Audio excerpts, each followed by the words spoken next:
Generally हम किसकी बड़ाई करते हैं? अपनी, दूसरों की या परमेश्वर की? साधारणतः ये देखा गया है कि लोग अपनी बड़ाई में व्यस्त रहते हैं। मैं भी कुछ समय पहले ऐसा ही था कि मैं अपने बारे में सोचता था, अपनी बड़ाई अपने आप से करता था ताकि लोग खुश हो जाएं, मुझे प्यार करें, मेरी प्रसन्न हो मेरे जीवन से, या मेरी बड़ाई करें। लेकिन परमेश्वर के वचन में इस प्रकार से लिखा हुआ, जो मैं आपके सामने रखना मांगता हूँ और आप देख भी रहे होंगे अपने मोबाइल में, और वो पाया जाता है यूहन्ना उसका 7 अध्याय 18 पद।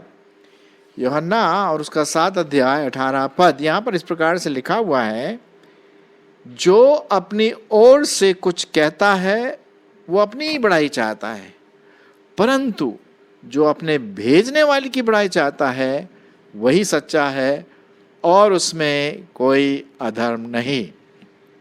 आज का हमारा जो शीर्षक है, किसकी बड़ाई? हम किसकी बड़ाई चाहते हैं? क्या हम इसीलिए इस दुनिया में आए हैं कि हम अपनी बड़ाई का बखान करें कि मैं कितना अच्छा हूँ, कितनी अच्छी हूँ, और इस तरह से अपने बारे में दूसरों को बताएं? जी नहीं, ये परमेश्वर की इच्छा नहीं है और ये परमेश्वर बिल्कुल भी नहीं चाहता है।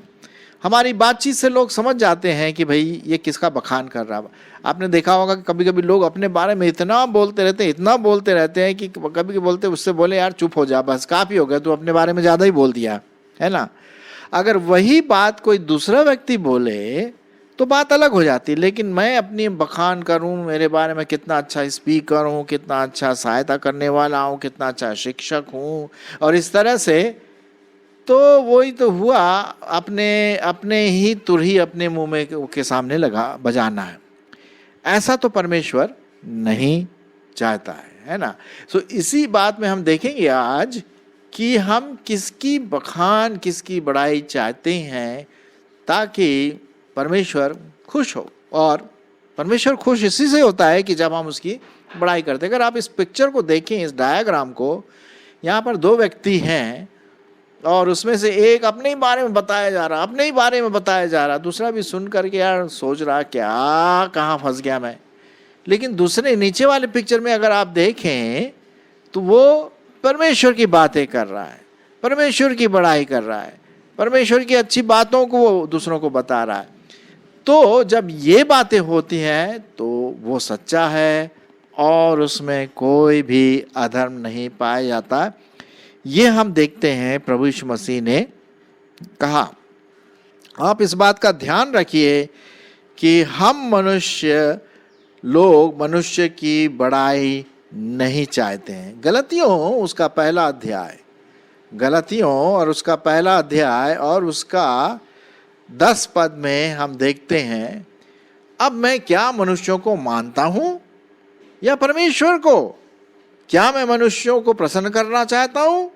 यदि मैं अब तक मनुष्यों को ही प्रसन्न करता रहता तो मसीह का दास ना होता। यदि हम प्रभु यीशु मसीह के दास हैं, प्रभु यीशु मसीह को प्यार करते हैं, तो हम अपनी बड़ाई कभी नहीं चाहेंगे।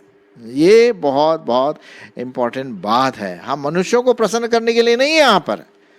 हमारा और आपका जो विश्वासी हैं, जो प्रभु के पास आए, प्रभु के चेला है, चेली है, उनका सिर्फ एक मकसद है कि वो परमेश्वर की बड़ाई करें, परमेश्वर की बातें करें, मनुष्यों को नहीं, परमेश्वर को वो प्रसन्न करें। कुलुस्सियों और उसका 3 अध्याय 22 पद, कुलुस्सियों और उसका 3 अध्याय और 22 पद देखें क्या लिखा हुआ है। हे सेवकों, जो शरीर के अनुसार तुम्हारे स्वामी हैं, सब बातों में उनकी आज्ञा का पालन करो, मनुष्यों को प्रसन्न करने वालों के समान दिखाने के लिए नहीं, परंतु मन की सिधाई से और परमेश्वर के भय से। क्या? मन की सिधाई से और परमेश्वर के भय से हम वो काम करें जिसके लिए परमेश्वर ने आपको और मुझको बुलाया है। मनुष्यों को दिखाने के लिए नहीं, मनुष्यों को प्रसन्न करने के लिए नहीं। क्योंकि ये परमेश्वर का वचन कहता है। इफिसियों उसका 6वां अध्याय और 6 पद, यहाँ भी हम कुछ देखते हैं। इफिसियों उसका 6वां अध्याय और 6 पद क्या लिखा हुआ है? और मनुष्यों को प्रसन्न करने वालों के समान दिखाने के लिए सेवा ना करो, पर मसीह के दासों के समान मन से परमेश्वर की इच्छा पर चलो, और उस सेवा को मनुष्यों की नहीं परंतु प्रभु की जानकर सुइच्छा से, अच्छी इच्छा से उसे पूरा करो। तो ये आपके लिए और मेरे लिए बड़ा चेतावनी यहाँ पर दिया गया है मेरे प्रियो, कि पहली बात, हम मनुष्यों को प्रसन्न न करें, अपनी बातों का बखान ना करें कि देखो मैं ऐसा, मैं वैसी हूँ, ये है वो है, अपने बारे में। नहीं नहीं नहीं, अरे भैया मैं जो भी हूँ परमेश्वर के अनुग्रह से हूँ, तो ये स्वाभाविक है कि मुझे अपनी नहीं परमेश्वर की बड़ाई करनी चाहिए, है कि नहीं? और यही बात प्रभु यीशु मसीह ने यहाँ पर कही कि जो अपने ओर से जो कुछ कहता है वो अपनी ही बड़ाई चाहता है। लोग अपनी ही बड़ाई ढूंढने में लगे रहते हैं, परंतु जो अपने भेजने वाले की बड़ाई चाहता है वही सच्चा, और उसमें कोई अधर्म नहीं। तो जब भी हम सेवा करें, चाहे कोई भी सेवा क्यों ना हो, हम जब सेवा करें तो मनुष्यों को प्रसन्न करने के लिए, मनुष्यों को दिखाने के लिए नहीं सेवा करें, नहीं तो फिर उसका कोई मतलब नहीं है। सेवा का मतलब ही नहीं है भाई, कोई मतलब नहीं है सेवा करने का। पर मसीह के दासों के समान मन से परमेश्वर की हम सेवा करें और उसकी इच्छा पर चलें, और उस सेवा को मनुष्यों की नहीं परंतु प्रभु की जानकर सुइच्छा से हम करें। अच्छा, और पढ़ लेते हैं 1-2 वचन परमेश्वर के वचन में जो लिखा हुआ है यहाँ पर। 1 थेसलोनियों और उसका 2 अध्याय 4 पद। 1 थेसलोनियों उसका 2 अध्याय और उसका 4 पद क्या लिखा हुआ है? सुनिए यहाँ पर परमेश्वर का वचन। पर जैसा परमेश्वर ने हमें योग्य ठहराकर सुसमाचार सौंपा है, हम वैसा ही वर्णन करते हैं, और इसमें मनुष्यों को नहीं परंतु परमेश्वर को, जो हमारे मनों का जांचने वाला है, जांचता है, उसको हम प्रसन्न करें। फिर से वही बात आ गई, है कि नहीं? और ये बहुत ज़रूरी है हम सबों के जीवन में कि हम जो भी काम करें अपनी बड़ाई के लिए ना करें, अपने बखानों के लिए ना करें, अपने आप को ऊंचा ना करें। जी नहीं, क्योंकि बाइबल में लिखा हुआ है जो अपने आप को ऊंचा करेगा वो नीचे गिराया जाएगा। सही बात है। आपने देखा होगा कि जितना ऊंचा हम जाएंगे उतना ही खतरा है नीचे गिरने का, और एक बार गिर गए उस ऊंचाई से तो साहब फिर तो चोट ही चोट लगेगा, है ना। कई बार मेरे साथ भी ऐसा ही हुआ। एक बार की बात है, मैं आपको बताना मांगता हूँ, शायद मैंने पहले कभी शेयर किया हो, लेकिन अगर किया हो तो माफ़ करना, लेकिन फिर से मैं याद दिलाना मांगता हूँ। मैं एक व्यक्ति को बहुत प्रसन्न करना मांगता था। बहुत साल पहले की बात है, जब मैं प्रभु में बढ़ रहा था, तो एक व्यक्ति को मैं बहुत प्रसन्न करना मांग रहा था अपने कामों से, परमेश्वर को नहीं, उस मनुष्य को, क्योंकि मुझे उस मनुष्य से कुछ प्राप्त करने की आशा थी कि मुझे उससे कुछ मिलेगा पैसों के रूप में, तो उसी को खुश करने में मैं लगा हुआ था। भाई एक दिन उस व्यक्ति ने मुझे बुलाया, भाई देखो कि तुम आओ और मुझे तुमसे बात करना है। अब मैं सोचा हाँ भाई, लग रहा है मेरा तीर काम कर गया, अब वो मुझे ज़रूर कुछ न कुछ देने वाला है ना।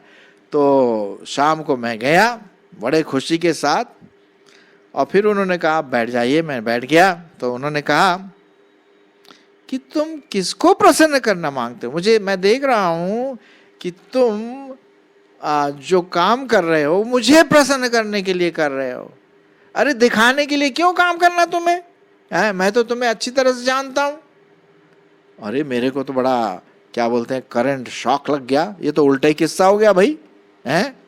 मैं सोचा कि शायद वो मुझे कुछ इनाम देंगे, अच्छी बात कहेंगे, शाबाश बहुत अच्छा काम करते, क्योंकि मैं उन्हीं को प्रसन्न करने के लिए, ताकि अपना बखान हो, अपनी बड़ाई हो। लेकिन उन्होंने कहा आप मनुष्यों को नहीं परमेश्वर को प्रसन्न करने वाले बनो। अरे साहब वो याद, वो जो क्या बोलते हैं लेसन था, पाठ शिक्षा, आज तक मुझे याद है। हालांकि बीच में कभी कभी मैं गिर गया, फिर भी बखान अपनी करने लगा, और फिर पवित्र आत्मा बोलता नहीं नहीं नहीं नहीं नहीं, तो अपना बखान ना करो, अपनी बड़ाई मत करो। जो अपनी बड़ाई करता है परमेश्वर उसको कोई शाबाशी नहीं देगा, हाँ कोई आशीष नहीं देगा। मैं बोला अच्छा भाई, तो अब तो हमें होशियार रहना है। आप सब भाई बहनों को जो प्रभु को प्यार करते हैं, हमें ये शिक्षा लेना है। प्रभु यीशु मसीह ने क्या कहा कि जो अपनी ओर से कुछ कहता है वो अपनी बड़ाई करता है, परंतु जो अपने भेजने वाले की बड़ाई चाहता है वही सच्चा है और उसमें कोई भी अधर्म नहीं। हम किसकी बड़ाई चाहते हैं, ये प्रश्न है मेरा आपके लिए, हमारे लिए, मसीह भाई बहनों के लिए। जब भी हम बात करते हैं तो हम किसकी बड़ाई चाहते हैं? अपने अपने बारे में बताते रहते हैं, मैंने ये किया, मेरे बिना हो ही नहीं सकता था, और लोग बोले अरे वाह क्या भाई बड़ा आदमी है ये तो हैं, तो भाई इसको जानना जरूरी है, और हमारी कद ऊंचा ऊंचा करने की कोशिश करते हैं। लेकिन परमेश्वर की दृष्टि में मेरा कद नीचा हो जाएगा यदि मैं अपनी बड़ाई खुद करूं। ये पक्की बात है, क्योंकि वचन में तो यही लिखा हुआ भाई, वचन में यही बात लिखी हुई है। ठीक है, तो इस बात का हमें ध्यान देना है कि हमारी बातचीत से, हमारे व्यवहार से, हमारी मानसिकता से, हमारे एटीट्यूड से, सोचने समझने की जो तरीके हैं उससे अपनी बड़ाई नहीं ढूंढे हैं, अपनी बड़ाई ना ढूंढे, लेकिन किसकी बड़ाई ढूंढे? प्रभु परमेश्वर की, प्रभु यीशु मसीह की, पवित्र आत्मा की, त्रिएक परमेश्वर की बड़ाई हम उसमें ढूंढे। और ये लेसन में सीख रहा हूं, मैं सीख रहा हूं, अभी भी सीख रहा हूं, अभी भी कभी कभी ना मैं ट्रैप में फंस जाता हूं। हाँ मनुष्य है ना, तो थोड़ा सा मनुष्यपन आ सा जाता है, शायद आपके जीवन में आता होगा, मुझे नहीं पता, लेकिन मैं अपने बारे में ज़रूर ये बात कहूँगा।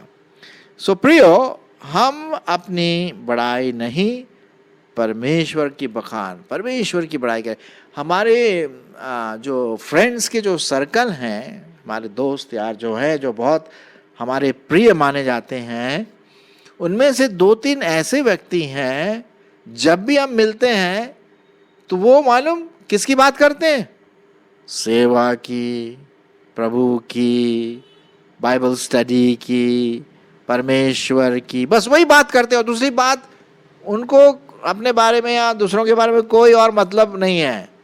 उनके दिमाग में बस यही बात है, परमेश्वर की बड़ाई, परमेश्वर की महिमा, बाइबल स्टडी से संबंधित बात, मसीह सेवकाई से संबंधित बात, कैसे और आगे बढ़ें मसीह में।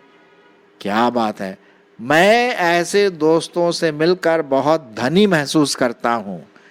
I feel very rich because I have rich friends in Christ.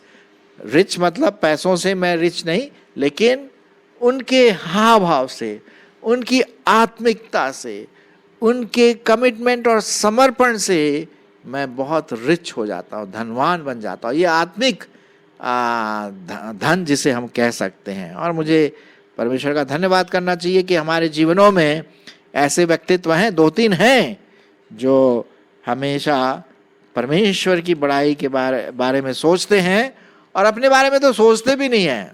हाँ, अपने बारे में नहीं सोचते हैं।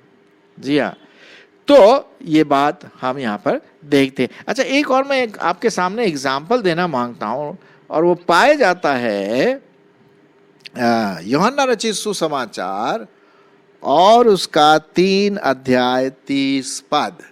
यूहन्ना उसका 3 अध्याय और 30 पद। क्या लिखा हुआ है? अवश्य है कि वह बढ़े और मैं घटूं। आपको पता ही किसने कहा? ये यूहन्ना बपतिस्मा देने वाले ने कहा। मैं 27 से आपके लिए पढ़ता हूं ताकि आप इसके संदर्भ को जान सके। यूहन्ना ने उत्तर दिया, जब तक मनुष्य को स्वर्ग से न दिया जाए तब तक वह कुछ नहीं पा सकता। तुम तो आप ही मेरे गवाह हो कि मैंने कहा मैं मसीह नहीं परंतु उसके आगे भेजा गया हूं। जिसकी दुल्हन है वही दुल्हन है, परंतु दूल्हे का मित्र जो खड़ा हुआ उसकी सुनता है, दूल्हे के शब्द से बहुत हर्षित होता है। अब मेरा यह हर्ष पूरा हुआ। अवश्य है कि वह बढ़े और मैं घटूं। अब वो बढ़े और मैं घटूं का क्या मतलब है? आपको पता है, जो इसका संदर्भ है वो इस प्रकार से है। यहाँ पर यूहन्ना बपतिस्मा देने वाला इस बात को बता रहा है कि प्रभु यीशु मसीह बढ़े और यूहन्ना बपतिस्मा देने वाला घटे। यहाँ पर हम एक लेसन सीख सकते हैं। वो अपनी बढ़ाई नहीं चाहता है, वो प्रभु यीशु मसीह की बढ़ाई चाहता है, वो दूल्हे की बढ़ाई चाहता है। और उसने कहा भाई मैं मसीह नहीं हूँ, यीशु मसीह नहीं हूँ, मैं सिर्फ यीशु मसीह के बारे में बताने आया हूँ आपके लिए, आपके सामने। और वो है प्रभु यीशु मसीह जो मैं चाहता हूँ कि वो बढ़े और मैं घटूं। कितनी अच्छी बात है। क्या हम अपने जीवन में इस प्रकार का कोई लक्ष्य, इस प्रकार की भावना हम अपने जीवन में कर सकते हैं कि प्रभु यीशु मसीह बढ़े और मैं घटूं? इतना आसान तो नहीं है भाई, क्योंकि कभी कभी मैं जानता हूँ मनुष्य का जो पापी गिरा हुआ स्वभाव कभी न कभी लौट के वापस आ जाता है और अभिमानी भी हो जाता है। एक्चुअली जो व्यक्ति अभिमानी होता है ना, वही ये सब बातें करता है, अपनी बड़ाई, अपने बारे में मैं, है ना, मैं मेरा मुझको, उसकी बातों में बस मैं भरा रहता है और उससे लोगों को वो बहुत इन्फ्लुएंस करना मांगता है अपनी बड़ाई से। ये परमेश्वर नहीं चाहता है जैसी। और इसलिए हम देखते हैं कि प्रभु यीशु मसीह ने ये बात क्या कही जो मैं आपके सामने शुरुआत में पढ़ा था, यूहन्ना उसका 7 और 18 पद में। जो अपनी ओर से कुछ कहता है वो अपनी ही बड़ाई चाहता है, परंतु जो अपने भेजने वाले की बड़ाई चाहता है वही सच्चा है और उसमें कोई अधर्म नहीं है। मेरे प्रियो, आज हमने इस छोटे से डिवोशन के टाइम में इस बात को देखा कि हमारे मसीही जीवन में हम अपनी बड़ाई न करें। अगर कोई करता है तो हम धन्यवाद देकर के बोल सकते हैं भाई परमेश्वर का अनुग्रह है कि मैं ऐसा कर सका, ऐसा मैं सोच सका, धन्यवाद, है ना। तो ये हम इतना तो बोल सकते हैं, लेकिन अपने बारे में अपने मुंह में मिट्ठू बनना, ये एक मसीही व्यक्तित्व को नहीं भाता और परमेश्वर को तो पसंद नहीं है भाई। परमेश्वर को क्या पसंद है? जो उसकी बड़ाई करते हैं, उसका भजन गाते हैं, उसकी महिमा करते हैं प्रभु की, तभी तो बात बनती है ना। अब जैसे कि आप देख रहे हैं इस डायग्राम या पिक्चर में, नीचे वाले दो जो लोग हैं उसमें बस वो परमेश्वर की बातें चला जा रहा है भाई, हैं। अब वो सुने ना सुने वो अलग बात है, लेकिन इसके मुंह से तो बस परमेश्वर की बातें आती, परमेश्वर की महिमा आती, परमेश्वर की बड़ाई होती है। क्या हम अपने जीवन में एक सीख ले सकते हैं? आप एक सीख ले सकते हैं, मैं तो जरूर एक सीख ले सकता हूं कि, और वो सीख ये है, वो लेसन ये है कि मेरे जीवन में, मेरे व्यक्तित्व में, मेरे बोलचाल में, मेरे बातचीत में, मेरे विचारधाराओं में मैं अपनी नहीं प्रभु की बड़ाई करूं। जैसा यूहन्ना ने कहा वो बढ़े का मतलब प्रभु बढ़े और मैं घटूं। तब वहां पर दीनता का स्वभाव स्वाभाविक रूप से हमारे जीवन में आ जाता है ना। तो आइए हम इस बात को ध्यान में रखते हुए आज हमने सीखा कि हम किसकी बड़ाई करें, अपनी नहीं, कोई सवाल ही नहीं उठता। हम अपने परमेश्वर की महिमा, जीवते परमेश्वर की आराधना, जीवते परमेश्वर की बड़ाई करें, तब तो बात बनती है। और परमेश्वर फिर देखिए हमें सच्चा कहता है, हमें धर्मी कहता है, और वो हमें आशीष भी देगा शायद, है कि नहीं, यदि हम परमेश्वर की बड़ाई हर समय ढूंढते रहे, मौका ढूंढते रहे कि कैसे मैं परमेश्वर की बड़ाई करूं। सो आइए हम इस बात का प्रण लें कि प्रभु बढ़े और मैं घटूं।